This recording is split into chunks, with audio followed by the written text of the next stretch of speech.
Majina naitwa Hamza Mohamed, kwa cheo ni ASP, Assistant Superintendent of Police. Kwa Kiswahili kinaitwa mrakibu msaidizi wa polisi. Nafanya kazi ofisi ya mkurugenzi wa upelelezi wa makosa ya jinai, na hapa Sabasaba tumekuja na madawati manne. Dawati ambalo nalisimamia mimi linahusu upelelezi wa makosa ya mtandao. Kama mnavyojua, kumekuwa na teknolojia, ukuaji wa teknolojia ya mawasiliano na habari duniani, na Tanzania ni moja ya nchi ambayo teknolojia hiyo imekuwa. Kwa hiyo kwa ukuaji wa teknolojia kuna makosa ambayo yamekuwa yakifanyika kwenye space, nasema huko kwenye space, kwa maana ya kwamba makosa haya yanafanyika either kwa wananchi wenyewe kufanya kwa kutokujua sheria, ambayo tuna sheria yetu mpya ya makosa ya mtandao inaitwa the Cybercrime Act ya mwaka 2015, ambayo ndio imekuja ku criminalize makosa hayo.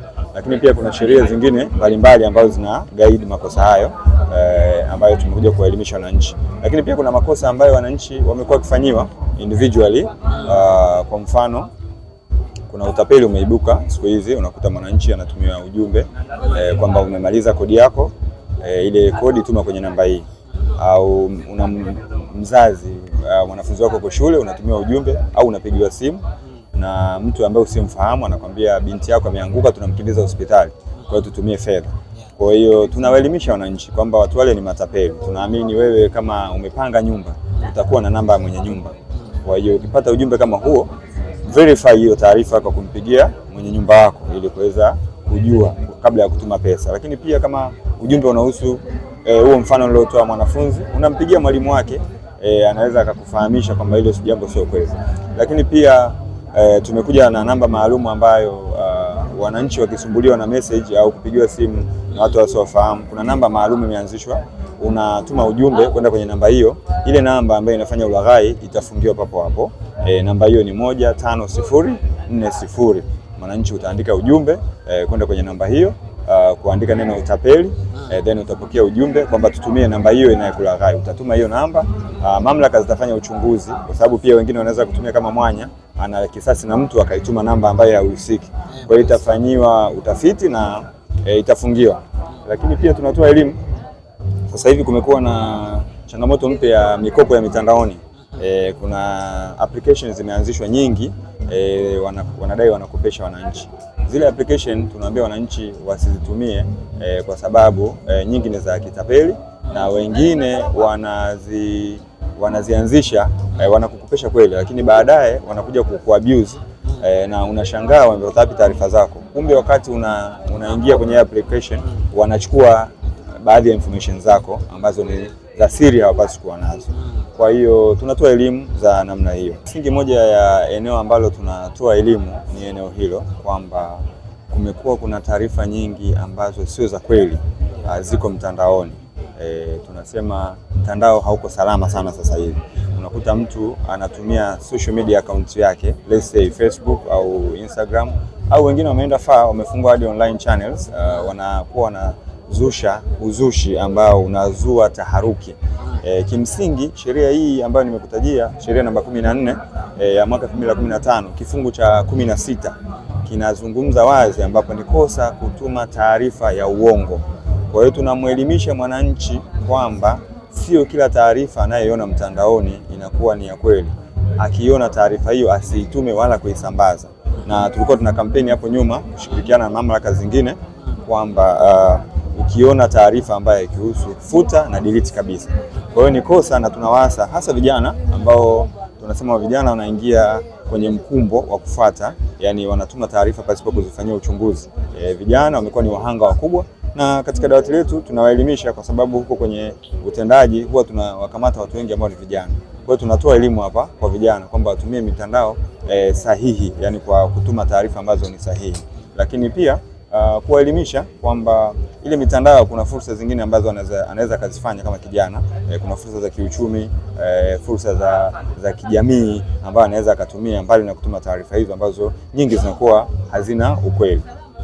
Lakini pia kuna issue ya waandishi, tunaweza sema waandishi ambao hawana ithibati, yani ndio naweza kusema lugha sahihi, kwamba mwandishi anaibuka tu anafungua online channel bila kufuata utaratibu, anakuwa anapandisha maudhui. Saa zingine maudhui yale yanakuwa hayana maadili, kimsingi anakuwa hayana maadili mengi. Kwa hiyo tunawaelimisha kwamba kabla ya kuanza kuwa mwandishi au kufungua online channel, hakikisha online channel yako imesajiliwa na mamlaka husika, na vibali hivyo vinatoka mamlaka ya mawasiliano, kwa maana kwamba TCRA. Leo kama ulivyosema ni kilele cha maonyesho haya ya kihistoria, maonyesho ya 50 ya kimataifa.